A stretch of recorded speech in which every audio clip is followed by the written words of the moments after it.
भगवान राम ने राम सेतु क्यों तोड़ दिया था? श्री राम इसलिए गए थे लंका। पद्म पुराण के अनुसार अयोध्या का राजा बनने के बाद एक दिन भगवान श्री राम को विभीषण का विचार आया।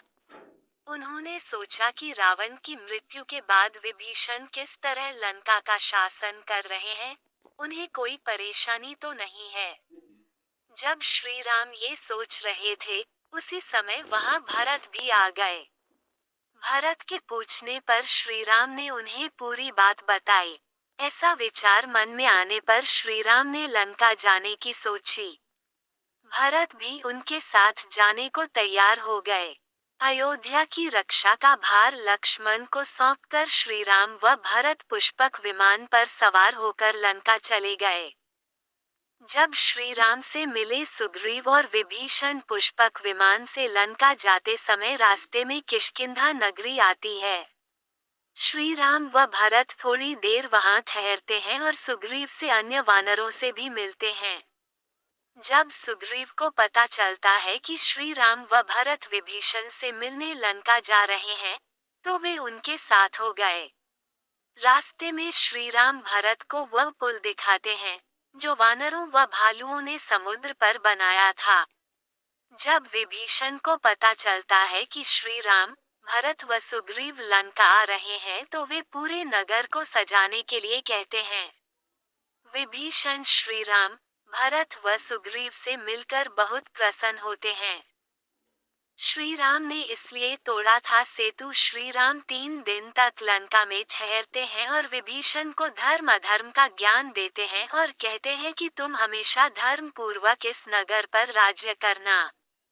जब श्री राम पुनः अयोध्या जाने के लिए पुष्पक विमान पर बैठने लगे तो विभीषण ने उनसे कहा कि श्री राम, आपने जैसा मुझसे कहा है, ठीक उसी तरह मैं धर्म पूर्वक राज्य करूंगा। लेकिन इस सेतु पुल के मार्ग से जब मानव यहाँ आकर मुझे सताएंगे, उस स्थिति में मुझे क्या करना चाहिए? विभीषण के ऐसा कहने पर श्री राम ने अपने बाणों से उस सेतु के 2 टुकड़े कर दिए। फिर 3 भाग करके बीच का हिस्सा भी अपने बाणों से तोड़ दिया। इस तरह स्वयं श्री राम ने ही राम सेतु तोड़ा था। श्री राम ने इसलिए तोड़ा राम सेतु। ये आज तक कई लोगों को नहीं पता है कि जिस राम सेतु को खुद भगवान राम ने ही बनवाया था, वे खुद ही उसे क्यों बाद में तोड़ देते हैं। दरअसल इसके पीछे की कहानी पद्म पुराण में मिलती है। जब श्री राम विभीषण से मिलने लंका पहुंचते हैं तो वे विभीषण को धर्म अधर्म का ज्ञान देते हैं और कहते हैं कि तुम हमेशा धर्म पूर्वक इस नगर पर राज्य करना। इस पर विभीषण कहते हैं, ठीक है भगवान, मैं धर्म पूर्वक ही राज्य करूंगा। लेकिन इस सेतु से जब मानव यहाँ आकर मुझे और इस राज्य के लोगों को सताएंगे, उस स्थिति में मुझे क्या करना चाहिए? विभीषण के ऐसा कहने पर भगवान श्री राम अपने बाणों से राम सेतु को तोड़ देते हैं। वे सेतु के 3 टुकड़े करके बीच का हिस्सा भी अपने बाणों से तोड़ देते हैं। इस तरह भगवान श्री राम ने विभीषण की समस्या हल करने के लिए राम सेतु तोड़ दिया था। ये थी राम सेतु तोड़ने की कथा। पद्म पुराण के अनुसार अयोध्या का राजा बनने के बाद एक दिन भगवान श्री राम को विभीषण का विचार आया। उन्होंने सोचा कि रावण की मृत्यु के बाद विभीषण किस तरह लंका का शासन कर रहे हैं, उन्हें कोई परेशानी तो नहीं है। जब श्री राम ये सोच रहे थे, उसी समय वहां भरत भी आ गए। भरत के पूछने पर श्री राम ने उन्हें पूरी बात बताई। ऐसा विचार मन में आने पर श्री राम ने लंका जाने की सोची।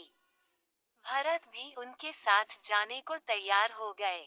अयोध्या की रक्षा का भार लक्ष्मण को सौंपकर श्री राम व भरत पुष्पक विमान पर सवार होकर लंका चले गए। जब श्री राम से मिले सुग्रीव और विभीषण पुष्पक विमान से लंका जाते समय रास्ते में किष्किंधा नगरी आती है। श्री राम व भरत थोड़ी देर वहां ठहरते हैं और सुग्रीव से अन्य वानरों से भी मिलते हैं। जब सुग्रीव को पता चलता है कि श्री राम व भरत विभीषण से मिलने लंका जा रहे हैं, तो वे उनके साथ हो गए। रास्ते में श्री राम भरत को वह पुल दिखाते हैं जो वानरों व भालुओं ने समुद्र पर बनाया था। जब विभीषण को पता चलता है कि श्री राम, भरत व सुग्रीव लंका आ रहे हैं तो वे पूरे नगर को सजाने के लिए कहते हैं। विभीषण श्री राम, भरत व सुग्रीव से मिलकर बहुत प्रसन्न होते हैं। श्री राम ने इसलिए तोड़ा था सेतु। श्री राम 3 दिन तक लंका में ठहरते हैं और विभीषण को धर्म अधर्म का ज्ञान देते हैं और कहते हैं कि तुम हमेशा धर्म पूर्वक इस नगर पर राज्य करना। जब श्री राम पुनः अयोध्या जाने के लिए पुष्पक विमान पर बैठने लगे